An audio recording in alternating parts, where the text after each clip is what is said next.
Franck Bevier. Danser les funérailles. Association Z. Lieu de pouvoir au Cameroun. Paris, édition de l'EHESS, Col, en temps et lieu, 2014. Jean-François Gossiot. Franck Bevier. Danser les funérailles. Association Z. Lieu de pouvoir au Cameroun. Paris, édition de l'EHESS, Col, en temps et lieu, 2014. Jean-François Gossiot. Référence Franck Bevier. Danser les funérailles. Association Z. Lieu de pouvoir au Cameroun. Paris, édition de l'EHESS, Col, en temps et lieu, 2014, 304 p. Franck Bevier. Danser les funérailles. Association Z. Lieu de pouvoir au C. Gradiva, 24-2016. 1. L'étonnement est le premier instrument de travail de l'anthropologue, sans lequel celui-ci se retrouve à enfiler des perles rhétoriques.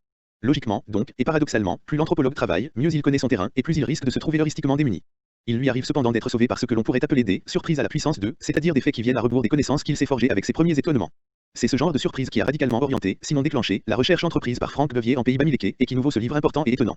Assistant à une cérémonie de funérailles, l'ethnographe voit son savoir perturbé par le spectacle de jeunes roturiers. Les spécialistes du Cameroun parlent de cadets sociaux arborant, à la satisfaction générale, des attributs qui en toute logique ethnographique devraient leur être interdits. Il s'ensuit une chaîne de remise en question des concepts tenus pour acquis, tradition, coutume, notabilité, légitimité. Au bout du compte et de la recherche, une logique est retrouvée, qui est historiquement articulée autour des funérailles, théâtre privilégié du jeu social bamileke, avec les associations de danse dans les rôles principaux. De la démonstration se déroule en 10 chapitres, dont chacun constitue en lui-même une leçon d'ethnographie. Il est d'abord question des morts, de leur relation aux vivants et eux. De la relation des vivants aux morts et de la pression qu'il exerce sur la société et sa hiérarchie. Les funérailles sont à cet égard le moment et le lieu crucial. Celles-ci, en l'occurrence, ne sont pas une cérémonie d'enterrement, mais une célébration organisée ou non, mais en tout état de cause toujours, réclamée, par le défunt un certain temps, parfois long, après le décès.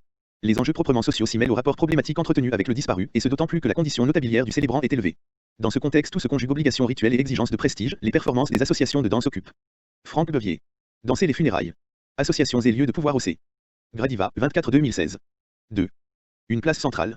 Ces dernières se situent dans la filiation des collectivités masculines, des fraternités, telles qu'elles existaient jusqu'au milieu du XX siècle. L'ouvrage s'attache aux valeurs et au fonctionnement de ces anciennes associations et analyse leur évolution au sein de la société coloniale puis au moment de l'indépendance et de la mise en place d'une politique culturelle à l'origine, d'une certaine manière, des groupes qui animent aujourd'hui les funérailles. Leur performance se décline en véritable genre, dont l'auteur découvre les conditions secrètes d'élaboration. Le chapitre final fait ressortir la dimension coutumière de ces groupes et leur place dans la relation rituelle aux morts. 3. L'ouvrage emporte la conviction par la finesse de ses analyses et la rigueur logique de ses enchaînements autant que par la précision et la richesse de son ethnographie. La difficulté d'écriture inhérente à la description méticuleuse de situations et de séquences rituelles n'est pas ici exclusive d'un réel plaisir de lecture. Nous retiendrons particulièrement l'hallucinant jeu avec le feu du groupe Cana, chapitre 7. La cocasserie n'est pas absente, par exemple dans cette scène de chaise musicale à laquelle donne lieu lutte des places, stricto sensu le placement des notables lors des funérailles, chapitre 2. Mais si la drôlerie peut émerger de certaines situations, le ton n'abuse jamais de l'humour ni ne donne à aucun moment dans le pittoresque ou l'ironie. 4. L'intérêt du lecteur est de surcroît stimulé par la sorte d'inconfort dans lequel il se trouve placé. Il ne s'agit pas, en l'occurrence, du malaise suscité par la description de quelques spectacles impressionnants ou dérangeants mais de l'impression constante d'être dans le paradoxe à l'image du paradoxe à l'origine du livre, de cette incongruité rituelle où les acteurs ne sont pas ceux qui devraient l'être ou ceux qu'ils devraient être. Le titre, déjà, accroche l'attention par l'alliance insolite de la danse et des funérailles. Puis c'est le concept même de rituel qui se trouve quelque peu chahuté à la lecture. Même s'il est vrai que, contrairement aux idées reçues, les rites se répètent rarement à l'identique et que leur déroulement n'est pas exempt d'enjeux, ceux qui nous sont donnés à voir ici poussent au maximum le principe d'incertitude en systématisant les variations et en fabriquant de l'imprévu par la mise en compétition des acteurs.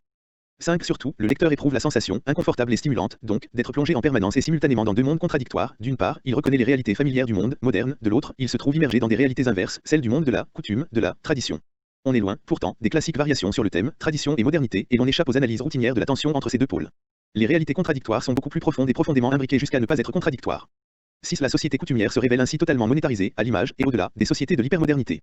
Tout s'achète, tout se paie. On achète des positions, des droits, des choses pour les défunts. La vie sociale a des allures d'immense pâtelèche. Peut-on parler de commerce? Serait-on dans le paradigme du doc? Il y a là un matériau de choix pour l'anthropologie économique. Et, bien sûr, du pain béni pour les tenants de la psychanalyse, le paiement, la dette. Sait-on paie notamment pour accéder aux associations? Association, le mot-clé du livre, au cœur de la démonstration, le pont entre les deux mondes. Le mot ressorti à la modernité et au monde du contrat, il participe même de leur définition. Mais il. Franck Bevier. Danser les funérailles. Associations et lieux de pouvoir au C. Gradiva, 24-2016. 3. Appartient aussi au monde de la coutume. Des concepts comme ceux de société, secrète, de confrérie, de fraternité, de réunion, sans compter ceux qui relèvent, hors traduction, des catégories indigènes, sont subsumables et subsumés ici, sous celui d'association. Le terme a été mis en avant par Robert Harry Lowy dans Primitive Society, 1920, accompagné d'exemples tirés notamment de l'ethnographie amérindienne. Il désigne toutes les unités sociales qui ne sont pas fondées sur la parenté comme facteur déterminant. Si l'usage en a été peu développé en anthropologie, pour se voir essentiellement cantonné au domaine de la sociologie, nos sociétés modernes, il reste de la proposition de Lowy que le phénomène associatif peut être considéré comme universel, dans le sens où rien ne permet de le limiter à tel type de société, et notamment pas d'en faire un marqueur de la frontière entre nous et les autres. 8. C'est ainsi qu'il fait le lien entre les sociétés coutumières et contemporaines, c'est accent grave dire ressortissant à notre monde globalisé au Cameroun. Les guillemets, en l'occurrence, s'imposent plus encore que d'ordinaire. Car il s'agit en fait du même monde, il n'y a qu'une seule société bamileke, qui est le sujet unique du livre. La même réalité est à l'œuvre, à travers des modalités différentes, changeantes. Et c'est précisément parce qu'il s'agit toujours de la même réalité que le changement est possible. Plus ça change, plus c'est la même chose, ou plutôt, ici, plus c'est la même chose, plus ça change. L'histoire et l'ethnographie mobilisées par Bevier le démontrent, c'est à travers la pérennité de la coutume que les cadets sociaux sont parvenus au pouvoir.